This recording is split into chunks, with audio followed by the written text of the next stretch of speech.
Assalamualaikum warahmatullahi wabarakatuh, Bapak dan Ibu guru yang saya hormati, anak-anakku yang saya cintai dan banggakan dimanapun Anda berada di seluruh antero Nusantara.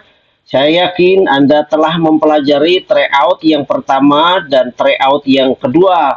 Kini sudah tiba saatnya Anda untuk mengikuti tryout yang ketiga atau yang terakhir, TKA Bahasa Indonesia, SMA, SMK, MA, MAK.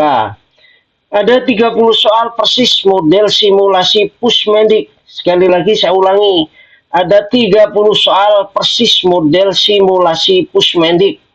Simak sampai tuntas ya. Soal nomor 1, teks untuk soal nomor 1 sampai 4. Efek rumah kaca adalah proses alami yang menjaga suhu bumi tetap hangat dengan memerangkap panas dari radiasi matahari oleh gas-gas seperti CO2, CH4, NO2, dan uap air.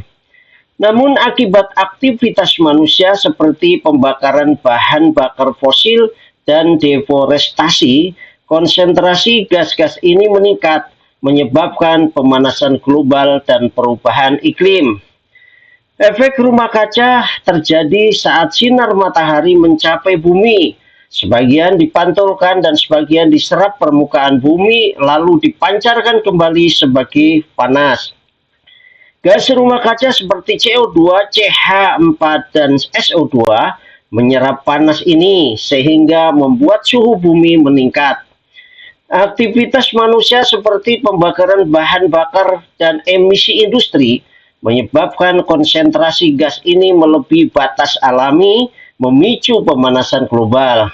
Meski efek rumah kaca dibutuhkan agar bumi tetap hangat, kelebihannya berdampak buruk pada iklim dan kestabilan suhu global. Pertanyaannya, apa makna kata deforestasi pada teks tersebut? Pertama, penebangan hutan. Yang kedua, pembakaran hutan. Yang ketiga, pengikisan tanah oleh air sungai. Yang keempat, pengikisan tanah oleh air laut. Dan yang kelima, terjadinya tanah longsor. Saya ulangi, apa makna kata deforestasi pada teks tersebut? Pertama, penebangan hutan. Kedua, pembakaran hutan. Ketiga, pengikisan tanah oleh air sungai. Ketiga, pengikisan tanah oleh air laut. Kelima, terjadinya tanah longsor. Silakan Anda berpikir sejenak, lalu tentukan jawabannya satu di antara 5 alternatif jawaban. Saya hitung, 1, 2, 3. Berikut ini adalah kunci jawaban. Apa makna kata deforestasi pada teks tersebut? Makna kata deforestasi pada teks tersebut adalah penebangan hutan. Bagus, mudah-mudahan Anda dapat menjawab sesuai kunci jawaban. Soal nomor 2. Apa gagasan utama yang disampaikan pada paragraf pertama teks tersebut? Pertama, pemanasan global. Kedua, efek rumah kaca. Ketiga, akibat pembakaran fosil. Keempat, konsentrasi gas meningkat. Kelima, memerangkap radiasi matahari. Saya ulangi sekali lagi. Apa gagasan utama yang disampaikan pada paragraf pertama teks tersebut? Pertama, pemanasan global. Kedua, efek rumah kaca. Ketiga, akibat pembakaran fosil. Keempat, konsentrasi gas meningkat. Kelima, memerangkap radiasi matahari. Silakan Anda berpikir sejenak, lalu tentukan jawabannya. Saya hitung sampai 3. 1, 2, 3. Berikut ini adalah kunci jawabannya. Apa gagasan utama yang disampaikan pada paragraf pertama teks tersebut? Gagasan utama yang disampaikan pada paragraf pertama teks tersebut adalah yang kedua, efek rumah kaca. Ya, ini ada merupakan paragraf deduktif yang kalimat utamanya ada di awal paragraf. Bagus, mudah-mudahan Anda menjawab sesuai kunci jawaban. Berikut ini adalah soal nomor 3. Mengapa terjadi pemanasan global? Pilihlah jawaban yang benar. Jawaban yang benar lebih dari satu. Pertama, terjadinya efek rumah kaca. Kedua, penebangan hutan. Ketiga, pembakaran bahan bakar fosil. Ketiga, konsentrasi gas meningkat. Keempat, untuk menjaga suhu bumi. Saya ulangi lagi, mengapa terjadi pemanasan global? Pilihlah jawaban yang benar. Jawaban benar lebih dari satu. Pertama, terjadinya efek rumah kaca. Kedua, penebangan hutan.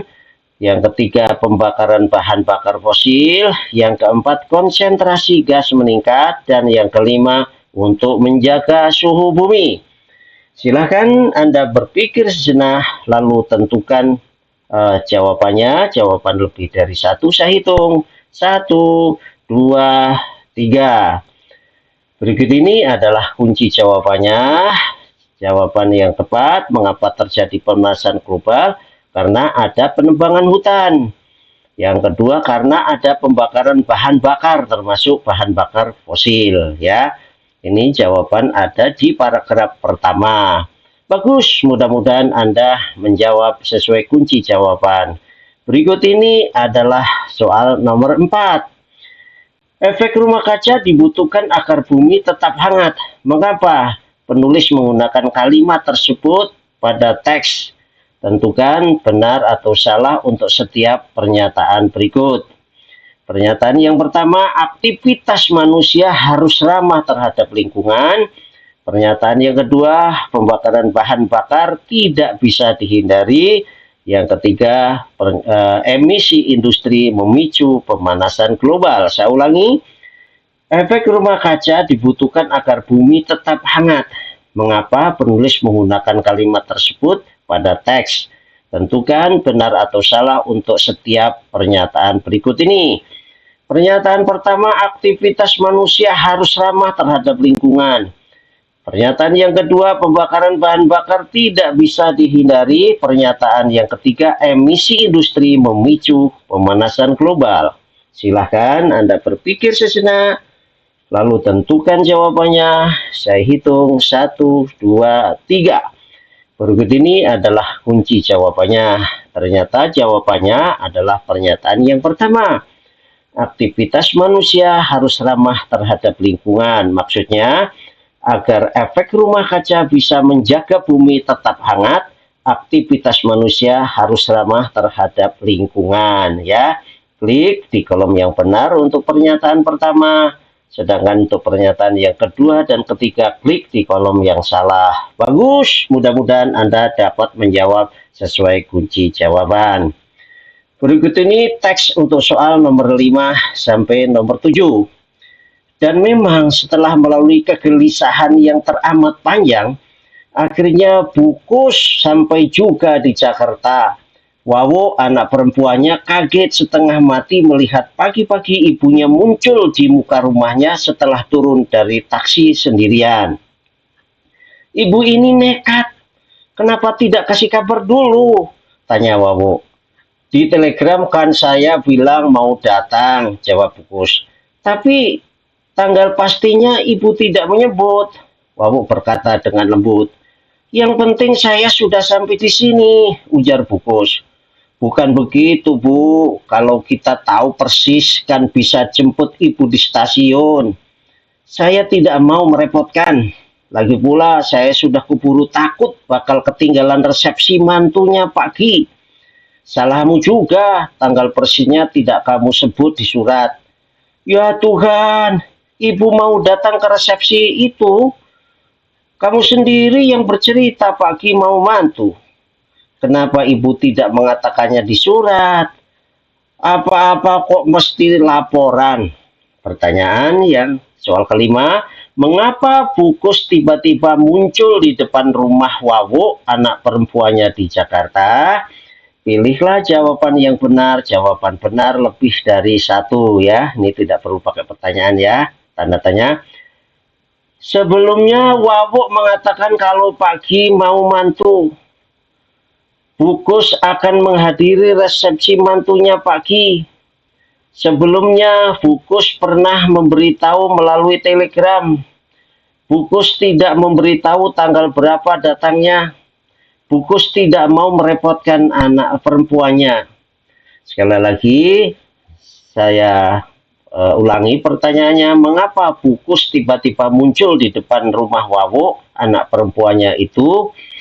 Pilihlah jawaban yang benar, jawaban benar lebih dari satu. Sekali lagi ini tidak ada tanda tanya ya. Pertama, sebelumnya Wawo mengatakan kalau Pak Ki mau mantu. Yang kedua, Bukus akan menghadiri resepsi mantunya Pak Ki. Yang ketiga, sebelum sebelumnya Bukus pernah memberitahu melalui telegram. Yang keempat, Bukus tidak memberitahu tanggal berapa datangnya. Dan yang kelima, Bukus tidak mau merepotkan anak perempuannya. Silakan Anda pikir sejenak, lalu tentukan jawabannya.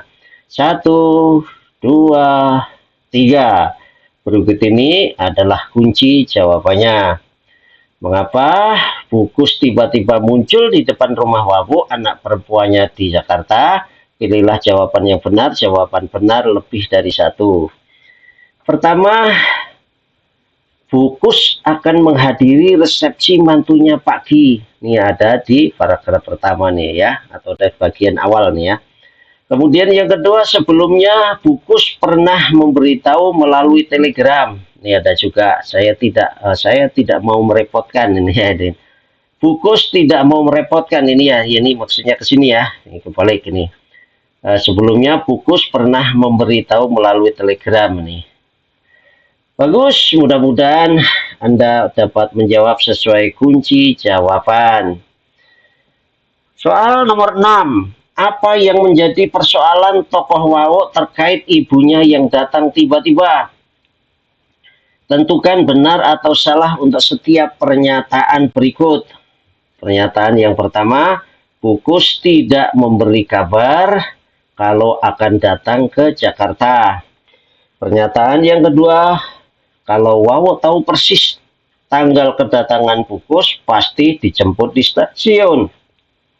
Pernyataan yang ketiga, tokoh Wawo tidak senang karena Bukus tidak memberitahu kedatangan Bukus. Saya ulangi, apa yang menjadi persoalan tokoh Wawo terkait ibunya yang datang tiba-tiba? Tentukan benar atau salah setiap pernyataan berikut. Pernyataan yang pertama, Bukus tidak memberi kabar kalau akan datang ke Jakarta. Yang kedua, kalau Wawo tahu persis tanggal kedatangan Bukus, pasti dijemput di stasiun. Pernyataan yang ketiga, tokoh Wawo tidak senang karena Bukus tidak memberitahu kedatangannya. Silahkan Anda berpikir sejenak, lalu tentukan jawabannya, benar atau salah. Berikut ini adalah kuncinya. Apa yang menjadi persoalan tokoh Wawo? Nih, yang menjadi persoalan tokoh Wawo terkait ibunya yang datang tiba-tiba karena Bukus tidak memberi kabar kalau akan datang ke Jakarta. Pernyataan ini benar, maka klik di kolom yang benar. Sedangkan pernyataan yang kedua dan ketiga itu salah, maka klik di kolom salah. Bagus, mudah-mudahan Anda dapat menjawab sesuai kunci jawaban. Soal nomor 7. Keterkaitan nilai sosial dalam kutipan cerpen tersebut dengan kehidupan sehari-hari adalah pertama, kepedulian anak kepada orang tuanya, orang tua yang tidak mau merepotkan anaknya. Yang ketiga, orang tua memberitahu anaknya akan kedatangannya. Yang keempat, orang tua yang tidak mau dijemput anaknya. Dan yang kelima, Bukus akan menghadiri undangan Pak Ki. Bagus, silakan Anda berpikir sejenak, lalu tentukan jawabannya. Saya hitung 1, 2, 3. Nah, berikut ini adalah kunci jawabannya. Ya, nilai sosial dalam kutipan cerpen tersebut terkait dengan kehidupan sehari-hari, yakni kepedulian anak kepada orang tuanya. Ya, kalau ada jawaban yang Bukus akan menghadiri undangan, ini belum masuk ke dalam nilai sosial. Tapi kalau Bukus sudah menghadiri, nah ini ada nilai sosial. Bagus, mudah-mudahan Anda dapat menjawab sesuai kunci jawaban. Teks untuk soal nomor 8 sampai 10. Teks yang pertama. Boraks pada saat sekarang ini banyak digunakan oleh produsen makanan dalam mengolah makanannya seperti dalam pembuatan mie basah, bakso, dan sosis. Penyalahgunaan boraks sebagai bahan aditif pada pangan banyak dilakukan para pengusaha kuliner yang ingin mengambil banyak keuntungan dari konsumennya. Oleh karena itu diperlukan penyuluhan untuk menambah pengetahuan produsen akan bahaya boraks pada makanan. Teks yang kedua, bahaya boraks pada makanan antara lain dapat menyebabkan keracunan akut yang menimbulkan mual, muntah, diare, sakit perut, pusing, dan sakit kepala. Konsumsi borak dalam jangka panjang dapat berakibat lebih serius seperti gangguan ginjal, masalah kesuburan, gangguan saraf, kanker, bahkan kematian. Pertanyaan soal nomor 8. Tujuan penulisan teks yang pertama adalah, ini teks yang pertama, menginformasikan bahwa produsen ingin mengambil banyak keuntungan dari konsumen. Yang kedua, memberitahukan bahwa boraks sekarang ini banyak dipakai orang. Yang ketiga, memberi pengetahuan kepada produsen akan bahaya boraks pada makanan. Kemudian yang keempat, menginformasikan bahwa sekarang ini banyak orang menyalahgunakan boraks. Yang kelima, menginformasikan menginformasikan bahwa mie basah, bakso, dan sosis banyak mengandung boraks. Silakan Anda berpikir sejenak, lalu tentukan jawabannya. Saya hitung 1, 2, 3. Berikut ini adalah kunci jawabannya. Tujuan penulisan sesuai teks yang pertama adalah memberi pengetahuan kepada produsen akan bahaya boraks pada makanan. Ya, ini ada di bagian akhir teks yang pertama. Bagus, mudah-mudahan Anda dapat menjawab sesuai kunci jawaban. Soal nomor 9.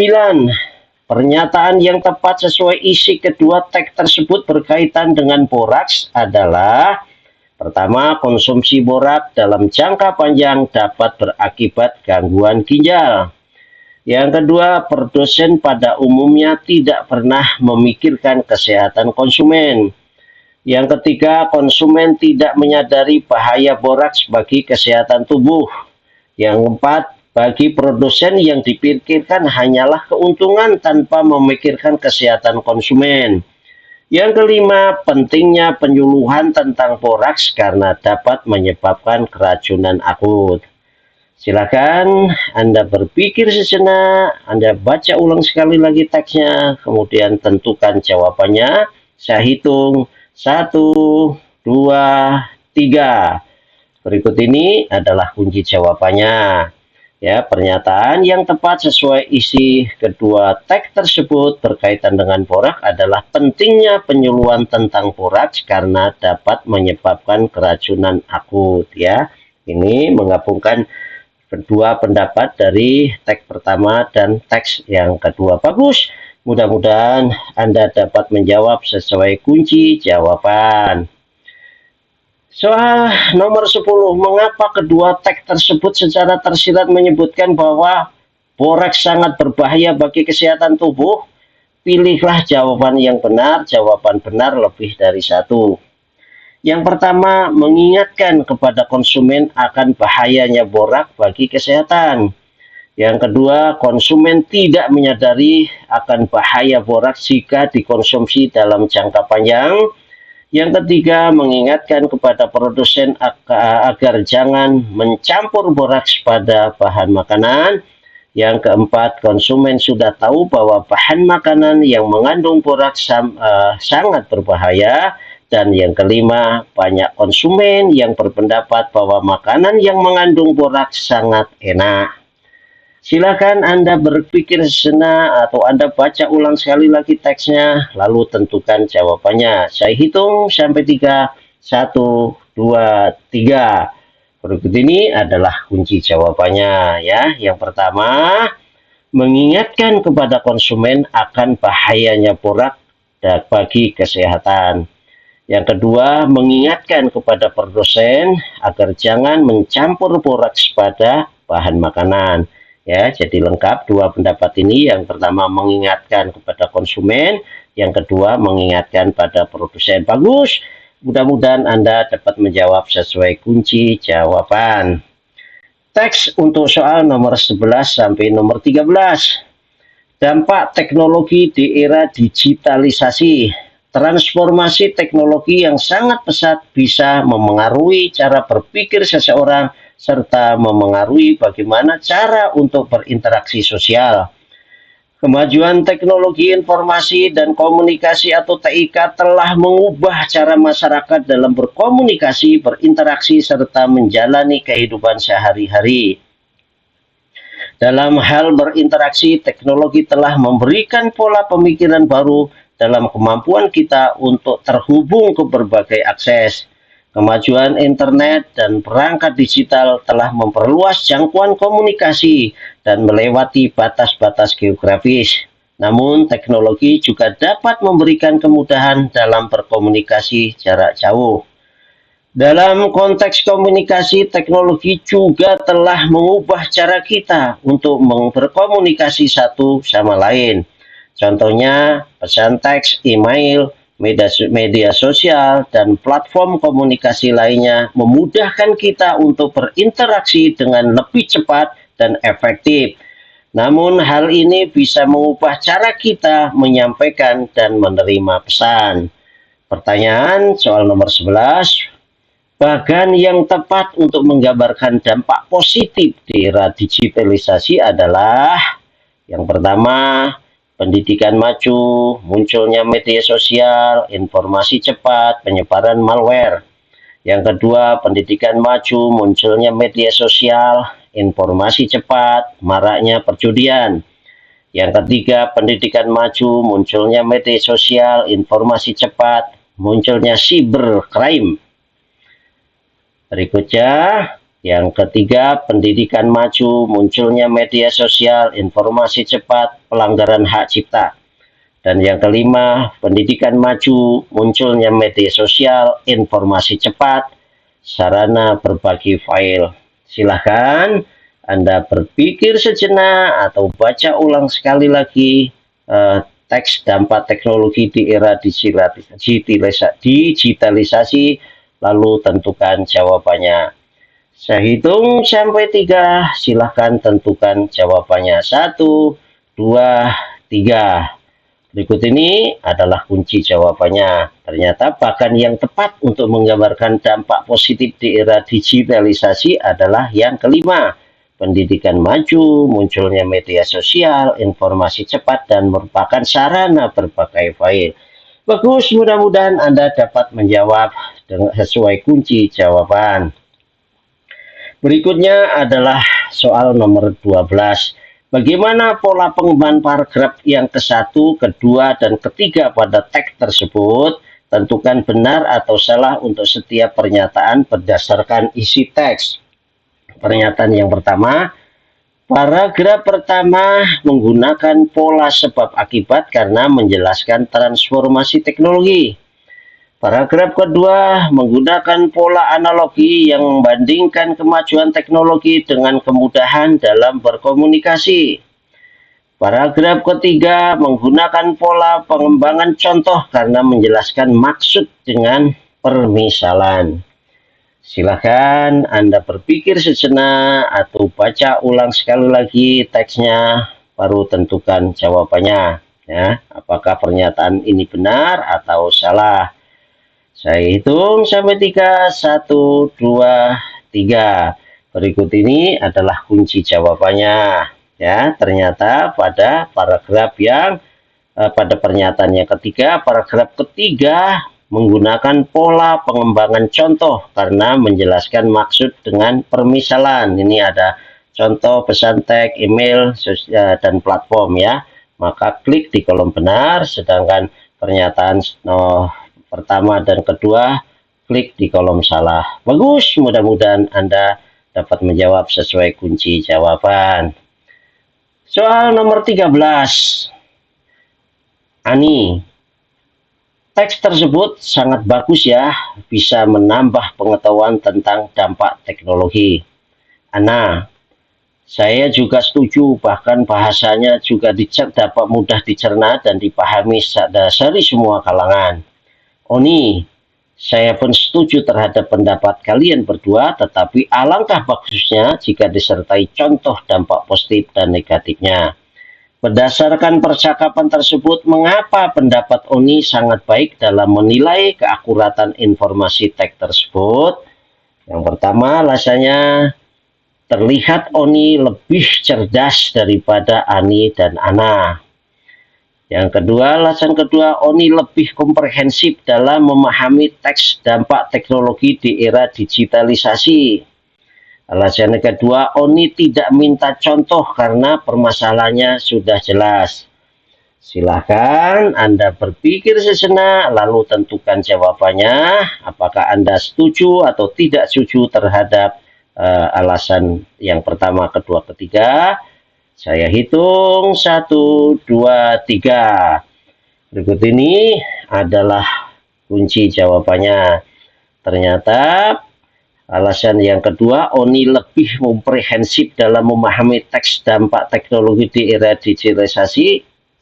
Ini bagus sehingga kita setuju terhadap pendapat ini. Sedangkan untuk alasan yang pertama dan ketiga itu tidak setuju, maka klik di kolom yang pertama, kolom tidak setuju ya. Bagus, mudah-mudahan Anda dapat menjawab sesuai kunci jawaban. Teks untuk soal nomor 16 sampai nomor 14 sampai nomor 16. Bu Sri, guru ekstrakurikuler seni musik yang sabar dan telaten, mempunyai ide untuk menggelar pertunjukan angklung. Menurutnya, penampilan ini selain menunjukkan keahlian juga bisa jadi salah satu cara untuk melestarikan budaya. Semua anggota menyetujui ide sang guru yang cantik itu. Hari ini, tepatnya hari Senin, menjadi latihan angklung perdana para anggota seni musik. Sari mengambil salah satu angklung yang sudah disiapkan.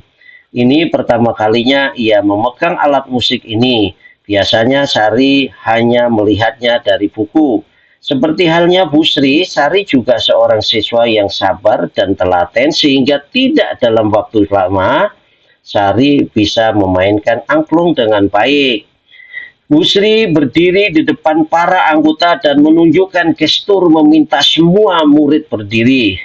Seluruh murid anggota seni musik ikut berdiri. Bu Sri lalu menunjukkan cara memegang angklung dengan sabar dan lembut. Pertanyaan untuk soal nomor 14. Penggunaan kata serapan telaten memperkuat watak tokoh cerita, yaitu yang pertama sabar dan lebih teliti. Yang kedua, sabar dalam mengerjakan sesuatu. Yang ketiga, ulet dan tidak cepat menyerah. Yang keempat, sabar dan tidak cepat putus asa. Yang kelima, tekun dan penuh harapan. Silahkan Anda berpikir sejenak, lalu tentukan salah satu jawaban dari 5 alternatif jawaban. Saya hitung 1, 2, 3. Berikut ini adalah kunci jawaban. Penggunaan kata serapan telaten memperkuat watak tokoh cerita, yaitu sabar dan lebih teliti. Ya, ini ada kata telaten ada di paragraf yang pertama. Bagus. Mudah-mudahan Anda dapat menjawab sesuai kunci jawaban. Berikut ini adalah soal nomor 15. Peristiwa apa yang akan terjadi jika Bu Sri tidak mengajari muridnya dengan sabar dan telaten? Pernyataan yang pertama, pertunjukan akan tetap berlangsung karena murid-muridnya sudah terbiasa latihan keras. Pernyataan kedua, pertunjukan tidak akan berlangsung dengan baik karena murid-muridnya tidak terampil memainkan angklung. Pernyataan ketiga, pertunjukan mungkin tidak jadi dilaksanakan karena murid-muridnya belum menguasai angklung dengan baik. Silakan Anda berpikir sejenak atau membaca ulang teks untuk soal nomor 14 dan 16 ini ya. Kemudian tentukan pernyataan mana yang tepat dan tidak tepat. Saya hitung sampai 3. 1, 2, 3. Berikut ini adalah kunci jawabannya. Peristiwa apa yang akan terjadi jika Bu Sri tidak mengajari muridnya dengan sabar dan telaten? Maka nih jawabannya yang tepat, pertunjukan tidak akan berlangsung dengan baik ya. Tapi tetap berlangsung, tapi tidak baik karena murid-muridnya tidak terampil memainkan angklung. Ini yang realistis ya. Maka klik di kolom tepat. Pertunjukan mungkin tidak akan dilaksanakan karena murid-muridnya belum menguasai angklung dengan baik. Ya, ini mungkin kalau nggak dengan teliti, ya, dengan telaten itu maksudnya, mungkin tidak dapat dilaksanakan. Klik kolom tepat, ini juga realistis. Tapi pertunjukan akan tetap berlangsung karena pertunjukan akan tetap berlangsung karena murid-muridnya sudah terbiasa latihan kerasnya. Tidak dijelaskan dengan muridnya latihan keras di sini. Jadi klik di kolom tidak tepat. Bagus, mudah-mudahan Anda dapat menjawab sesuai kunci jawaban. Soal nomor 16, kalimat mana saja dalam kutipan cerpen tersebut yang membuktikan karakter tokoh Bu Sri seorang yang sabar? Pilihlah jawaban yang benar. Jawaban benar lebih dari satu. Pertama, Bu Sri, guru ekstrakurikuler seni musik yang sabar dan telaten. Kedua, seperti halnya Bu Sri, Sari juga seorang siswa yang sabar dan telaten. Yang ketiga, Bu Sri menunjukkan gestur meminta semua murid berdiri.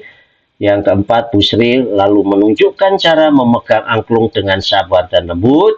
Yang kelima, Sari mengambil salah satu angklung yang sudah disiapkan Bu Sri. Silahkan Anda berpikir sejenak atau baca ulang sekali lagi teks ya. Lalu tentukan jawabannya. Saya hitung sampai 3. 1, 2, 3. Berikut ini adalah kunci jawabannya.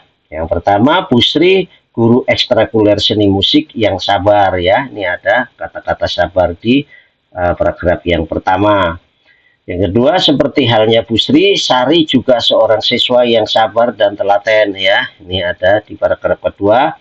Yang ketiga, Bu Sri lalu menunjukkan cara memegang angklung dengan sabar dan lembut.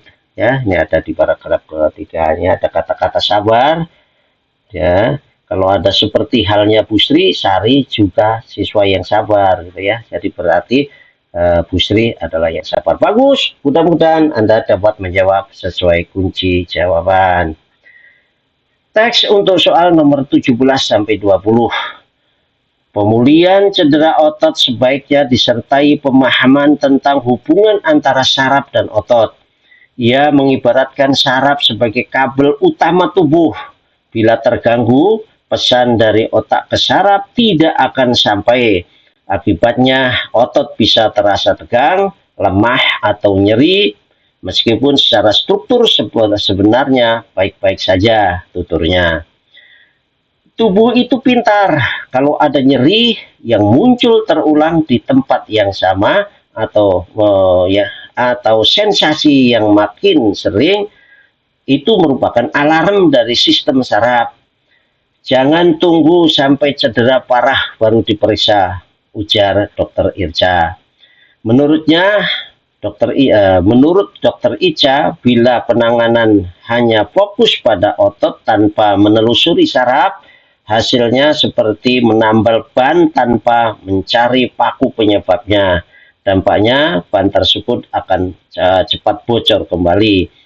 Jadi saraf itu menggerakkan otot, tapi yang memberikan instruksi untuk menggerakkan otot adalah otak. Otak melalui saraf menstimulasi atau mengalirkan stimulasi ke bagian tubuh yang mau digerakkan. Ya, manakah kalimat yang menggunakan kata serapan? Kata serapan dengan tepat.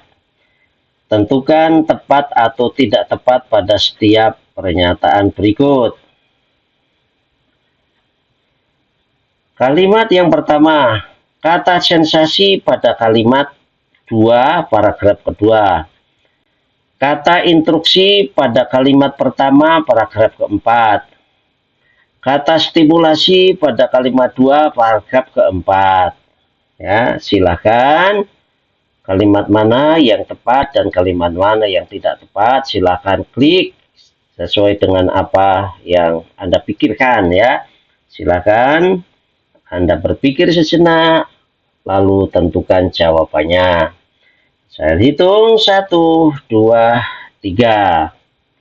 Berikut ini adalah kunci jawabannya. Jadi kata instruksi pada kalimat pertama paragraf keempat, kata stimulasi pada kalimat 2 paragraf keempat ini tepat, maka klik di kolom tepat. Sedangkan kata sensasi pada kalimat kedua paragraf kedua ini tidak tepat, maka klik di kolom tidak tepat. Bagus. Berikut ini adalah soal nomor 18. Hubungan makna antara kalimat 3 dan 4 paragraf pertama adalah hubungan sebab akibat yang diperkuat dengan penjelasan bahwa otot bisa tegang dan nyeri. Yang kedua, akibat sebab yang diperkuat dengan penjelasan bahwa pesan dari otak ke saraf tidak akan sampai. Yang ketiga, analogi yang diibaratkan saraf sebagai kabel utama tubuh. Yang keempat, perbandingan yang diperkuat dengan penjelasan pemahaman tentang hubungan antara saraf dan otot. Yang kelima, penegasan yang diperkuat dengan contoh bahwa otot bisa tegang, lemah, dan nyeri. Silakan Anda berpikir sejenak, lalu tentukan jawabannya. 1 di antara 5 alternatif jawaban. Saya hitung sampai 3. 1, 2, 3. Bagus. Berikut ini adalah kunci jawabannya. Ternyata hubungan makna antara kalimat ketiga dan keempat pada paragraf pertama ini hubungan sebab akibat yang diperkuat dengan penjelasan bahwa otot bisa tegang dan nyeri. Ya, ini di bagian pertama ini merupakan sebab, kemudian di bagian akhir dari paragraf yang pertama ini akibatnya otot bisa terasa tegang dan seterusnya. Bagus, mudah-mudahan Anda dapat menjawab sesuai kunci jawaban. Berikut adalah soal nomor 19. Kalimat yang tepat untuk mengakhiri paragraf keempat. Ini ya, paragraf keempat ini silakan dibaca. Begitulah apa yang dikatakan Dr. Irca. Demikianlah penjelasan tentang saraf dan otot. Jadi saraf berperan penting dalam menggerakkan otot. Yang keempat, oleh karena itu saraf harus dirawat dengan baik. Yang kelima, jadi saraf mempunyai hubungan erat dengan otot. Silakan Anda baca ulang ya. Sekali lagi, kemudian tentukan jawabannya. 1 di antara 5 alternatif jawaban. Saya hitung sampai 3. 1, 2, 3. Ternyata jawabannya adalah begitulah apa yang dikatakan Dr. Ica. Ya, ini merupakan kalimat langsung. Ini diapit tanda petik, merupakan kalimat yang diucapkan oleh Dr. Ica. Bagus. Mudah-mudahan Anda dapat menjawab sesuai ketentuan, sesuai kunci jawaban. Soal nomor 20. Manakah kata-kata yang mendukung kesimpulan bahwa yang menggerakkan otot adalah saraf? Pilihlah jawaban yang benar. Jawaban benar lebih dari 1. Yang pertama, pemulihan cedera otot berhubungan erat dengan saraf. Yang kedua, jadi saraf menggerakkan otot tetapi yang memberi instruksi adalah otak. Yang ketiga, kalau kita nyeri otot jangan sampai cedera parah baru diperiksakan ke dokter. Yang keempat, otot bisa terasa tegang dan nyeri meskipun secara struktur baik-baik saja. Yang kelima, otak memiliki peranan yang sangat penting dalam menggerakkan otot. Ya, silahkan Anda berpikir sejenak atau baca ulang sekali lagi teks. Kemudian Anda tentukan jawabannya, jawaban lebih dari 1. Silakan, saya hitung 1, 2, 3. Berikut ini adalah kunci jawabannya ya. Ternyata kunci jawabannya pemulihan cedera otot berhubungan erat dengan saraf. Ini ada di paragraf pertama. Jadi saraf menggerakkan otot tetapi yang memberi instruksi adalah otak, ada di paragraf keempat. Bagus, mudah-mudahan Anda dapat menjawab sesuai kunci jawaban. Berikut ini teks untuk soal nomor 21 sampai 24. Puisi doa karya Amir Hamzah. Dengan apakah kubandingkan pertemuan kita kekasihku dengan senja samar sepoi pada masa purnama meningkat naik setelah menghalaukan panas terik. Angin malam mengembus lemah, menyejuk badan, melambung rasa, menyayang pikir, membawa angan ke bawah kursimu. Hatiku terang menerima katamu, bagai bintang memasang lilinya. Kalbuku terbuka menunggu kasihmu, bagai sedap malam menyirak kelopak. Aduh kekasihku, isi hatiku dengan katamu, penuhi dadaku dengan cahayamu, biar bersinar mataku sendu, biar berbinar gelak hurayu. Soal nomor 21, apakah amanat puisi doa karya Amir Hamzah tersebut? Pilihlah jawaban yang benar, jawaban benar lebih dari satu. Pertama, mengharap kepada Allah agar diberi kesabaran dan ketenangan hati. Yang kedua, mengajak kepada kita untuk selalu merasa dekat dengan Sang Pencipta melalui ibadah dan doa. Yang ketiga, permohonan agar diberi petunjuk dan ridho Tuhan demi mencapai ketenangan hati. Yang keempat, mengajak kepada pembaca untuk mencintai Allah seperti mencintai diri sendiri. Dan yang kelima, permohonan kepada Allah agar cita-cita dan harapannya tercapai. Silakan Anda berpikir sejenak, lalu tentukan jawaban. Jawaban lebih dari satu. Saya hitung. 1, 2, 3. Berikut ini adalah kunci jawabannya. Amanat puisi doa karya Amir Hamzah adalah yang pertama, mengajak kepada kita untuk selalu merasa dekat dengan Sang Pencipta melalui ibadah dan doa. Yang kedua, mengajak kepada pembaca untuk mencintai Allah seperti mencintai diri sendiri. Bagus. Mudah-mudahan Anda dapat menjawab sesuai kunci jawaban. Soal nomor 22. Manakah larik yang menggunakan majas simile dalam puisi tersebut? Tentukan tepat atau tidak tepat pada setiap pernyataan. Ya, kalimat atau larik yang pertama, hatiku terang menerima katamu bagai bintang memasang lilinya. Kalimat atau larik kedua, dengan apakah kubandingkan pertemuan kita kekasihku? Larik atau kalimat yang ketiga, dengan senja samar sepoi. Bagus, silakan Anda berpikir lalu tentukan mana kalimat yang tepat atau larik yang tepat dan mana yang tidak tepat. Saya hitung sampai 3. 1, 2, 3. Berikut ini adalah kunci jawabannya. Ternyata larik hatiku terang menerima katamu bagai bintang memasang lilinya adalah majas simile, ya, ditandai dengan kata bagai. Maka klik di kolom tepat. Sementara larik kedua dan ketiga atau kalimat yang kedua ketiga ini tidak tepat, maka klik di kolom tidak tepat. Bagus. Mudah-mudahan Anda menjawab sesuai kunci jawaban. Soal nomor 23. Tema apakah yang diusung penyair dalam puisi tersebut? Pilihlah jawaban yang benar. Ya, ini hubungan spiritual antara manusia dan Tuhan. Hubungan percintaan antara manusia dan kekasih, kerinduan kepada sang kekasih, kegundahan hati seorang yang dilanda asmara, harapan doa seorang agar dikabulkan Tuhan. Silahkan Anda berpikir sejenak atau baca sekali lagi puisi doa ini karya Amir Hamzah, lalu tentukan satu jawaban di antara 5 alternatif jawaban. Saya hitung sampai 3. 1, 2, 3. Berikut ini adalah kunci jawaban. Tema yang diusung penyair dalam puisi tersebut adalah hubungan spiritual antara manusia dan Tuhan. Bagus. Mudah-mudahan Anda menjawab sesuai kunci jawaban. Berikut ini adalah soal nomor 24. Unsur ekstrinsik apa sajakah yang terdapat dalam puisi tersebut? Tentukan tepat atau tidak tepat pada setiap pernyataan. Pernyataan yang pertama, unsur ekstrinsik puisi tersebut adalah latar belakang pendidikan penyair yang terlihat dari gaya puisinya. Pernyataan yang kedua, Unsur ekstrinsik puisi tersebut adalah psikologis yang tercermin dari keinginan bertemu dengan Tuhan atau kekasih yang digambarkan dalam puisi ini.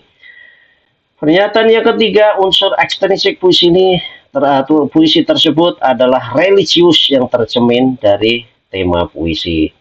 Silakan Anda berpikir sejenak, lalu tentukan mana pernyataan yang tepat dan tidak tepat.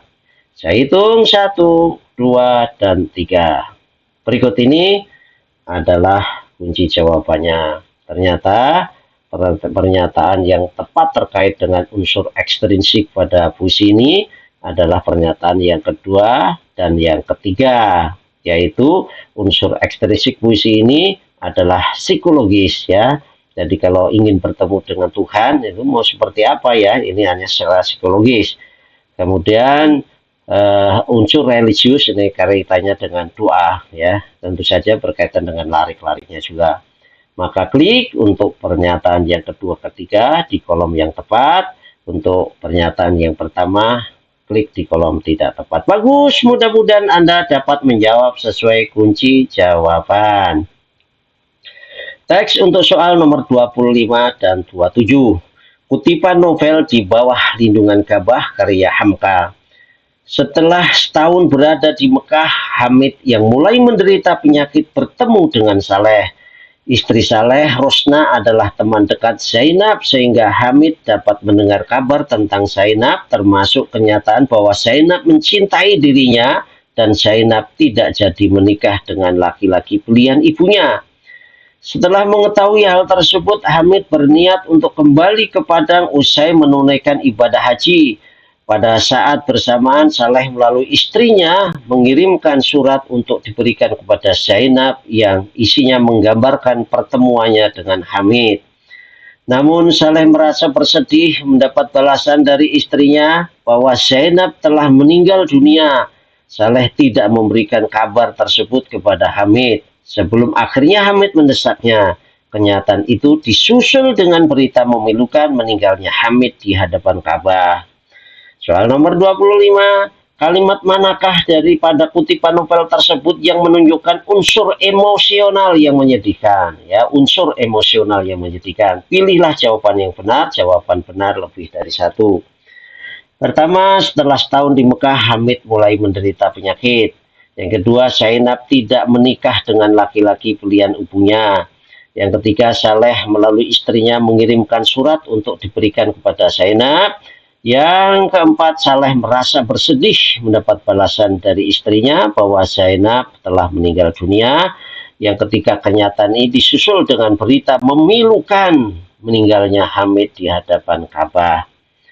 Silakan Anda berpikir sejenak, lalu tentukan jawabanmu lebih dari satu ya. Saya hitung 1, 2, 3. Ternyata unsur emosional yang menyedihkan yang pertama adalah Saleh merasa bersedih ini. Yang kedua memilukan ini, ada berita memilukan karena meninggalnya Hamid. Bagus, mudah-mudahan Anda dapat menjawab sesuai kunci jawaban. Soal 26, kalimat manakah yang soal nomor 26, kalimat manakah pada kutipan novel tersebut yang menunjukkan informasi tidak cukup atau tidak lengkap? Tentukan tepat atau tidak tepat pada setiap pernyataan. Pernyataan yang pertama, Saleh tidak memberikan kabar tersebut kepada Hamid sebelum akhirnya Hamid mendesaknya. Dikabarkan bahwa akhirnya Hamid meninggal di depan Ka'bah. Yang ketiga, Saleh melalui istrinya mengirimkan surat untuk diberikan kepada Zainab. Silakan Anda tentukan pernyataan pertama kedua ini, mana yang tepat, mana yang tidak tepat.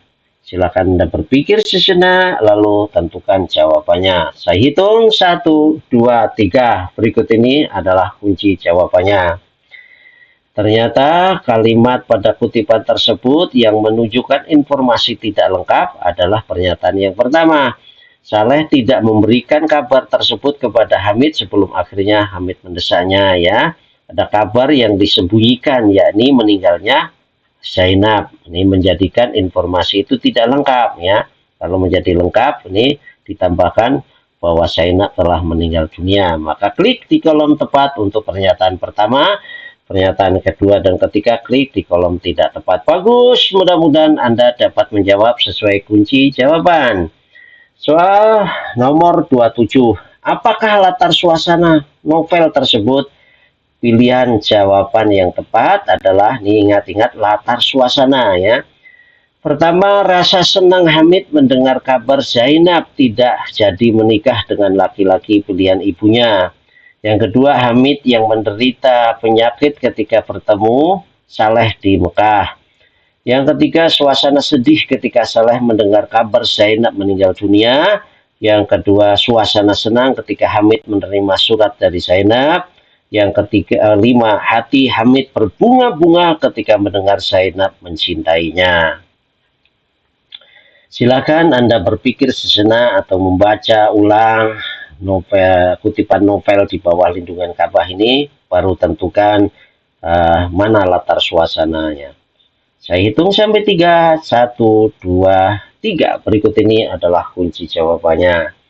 Ya, ternyata latar suasana kutipan itu adalah suasana sedih ketika Saleh mendengar kabar Zainab meninggal dunia. Ya. Kalau ada rasa senang ini juga, tapi kan rasa senang Hamid mendengar kabar Zainab tidak jadi menikah tidak tergambar di sini di kutipan. Ya, kemudian suasana senang ketika Hamid menerima surat Zainab ini juga tidak tergambar.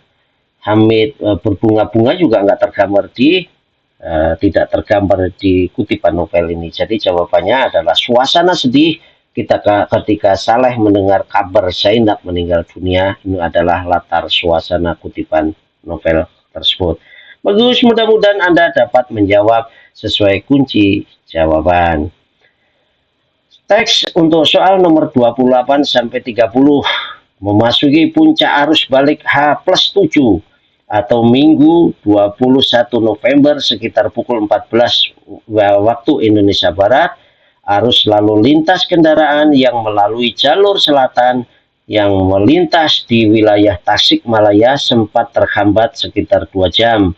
Sumber kemacetan berada di Tanjakan Gentong kilometer 75 atau ruas jalan sekitar Kampung Cingere, Desa Cirahayu, Kecamatan Kadipaten, Kabupaten Tasikmalaya.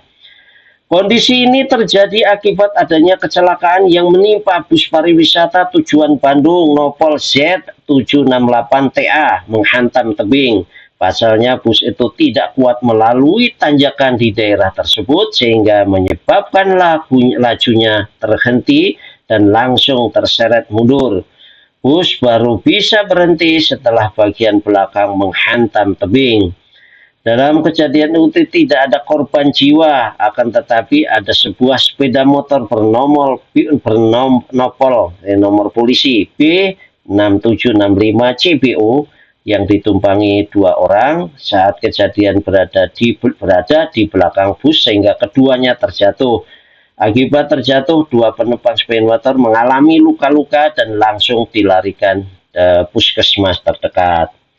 Pertanyaan soal nomor 28, pilihlah pernyataan yang sesuai atau tidak sesuai dengan teks tersebut. Pernyataan pertama, inti persoalan paragraf pertama dan kedua teks tersebut adalah kemacetan lalu lintas karena adanya kecelakaan bus pariwisata. Paragraf ketiga teks tersebut berbicara tentang penanganan kecelakaan lalu lintas. Para penumpang bus pariwisata yang mengalami luka-luka dilarikan ke rumah sakit. Silakan Anda tentukan pernyataan yang sesuai tidak sesuai. Saya hitung sampai 3. 1, 2, 3. Berikut ini adalah kunci jawaban. Ternyata inti persoalan paragraf pertama dan kedua itu adalah kemacetan lalu lintas. Ini yang pertama, yang keduanya karena kecelakaan bus pariwisata. Kemudian paragraf ketiga teks tersebut berbicara tentang penanganan kecelakaan lalu lintas ya, ini dibawa dilarikan ke puskesmas. Sedangkan para penumpang bus pariwisata mengalami luka-luka, ini tidak digambarkan penumpang busnya ya, hanya orang yang berkendara sepeda motor saja. Jadi untuk pernyataan pertama dan kedua klik di kolom sesuai, untuk pernyataan yang ketiga klik di kolom tidak sesuai. Bagus, mudah-mudahan Anda dapat menjawab sesuai kunci jawaban. Soal nomor 29, apakah unsur 5W1H yang terdapat pada paragraf kedua teks tersebut? Pilihlah jawaban yang benar. Jawaban benar lebih dari satu. Yang pertama, mengapa atau why, yaitu mengapa bus pariwisata itu mengalami kecelakaan. Yang kedua apa atau what, yaitu bus pariwisata. Yang ketiga, di mana atau where, yaitu tebing di daerah Tanjakan Gentong. Yang keempat, kapan, when, yaitu sekitar pukul 14 Minggu 21 November. Yang kelima, siapa atau who, yaitu dua orang pengendara sepeda motor yang terjatuh, ya. Jadi Anda harus cermat, yang ditanyakan adalah paragraf kedua, ya. Silakan Anda berpikir sejenak, lalu tentukan jawaban lebih dari satu. Saya hitung 1, 2, 3. Berikut adalah kunci jawaban. Ya, yang pertama, mengapa atau why, yaitu mengapa bus pariwisata itu mengalami kecelakaan, ada di paragraf 2. Apa itu, yaitu bus pariwisata, juga ada di paragraf 2. Di mana, itu di tebing di daerah Tanjakan Gentong, ada juga di paragraf kedua. Sedangkan ya, pernyataan atau jawaban yang keempat ini kapan, ada di paragraf pertama, bukan di paragraf kedua. Kemudian siapa dua orang pengendara sepeda motor itu ada di paragraf ketiga. Bagus, mudah-mudahan Anda dapat menjawab sesuai kunci jawaban. Soal yang terakhir, soal nomor 30. Berikanlah argumentasi mengapa paragraf kedua teks tersebut merupakan tubuh berita. Ya, pilihan jawaban tepat atau pilihlah jawaban yang tepat atau tidak tepat berdasarkan argumentasi tersebut. Argumentasi pertama, memuat unsur-unsur penting, yaitu 5W1H, untuk memberikan gambaran singkat tentang peristiwa tersebut. Ingat, gambaran singkat, ya. Yang kedua, paragraf kedua berisi penjelasan lebih rinci dan detail mengenai peristiwa yang diberikan. Pernyataan yang ketiga, memberikan informasi tentang perkembangan selanjutnya, yakni dampak jangka panjang atau harapan ke depan. Silahkan Anda berpikir sejenak atau baca sekali lagi dengan teliti, kemudian tentukan mana argumentasi yang tepat dan tidak tepat. Saya hitung sampai 3, 1, 2, 3. Berikut ini adalah kunci jawabannya. Ternyata alasan yang tepat paragraf kedua ini merupakan tubuh berita adalah argumentasi yang kedua.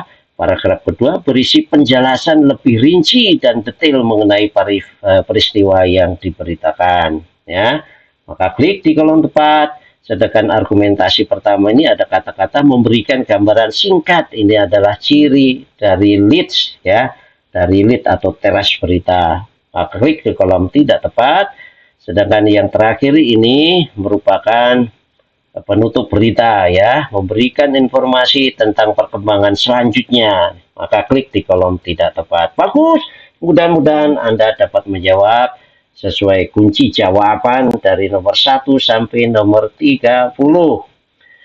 Terima kasih. Jangan lupa klik like dan subscribe. Meski sedikit tapi bermanfaat, itu lebih baik dan bernilai ibadah. Wassalamualaikum warahmatullahi wabarakatuh.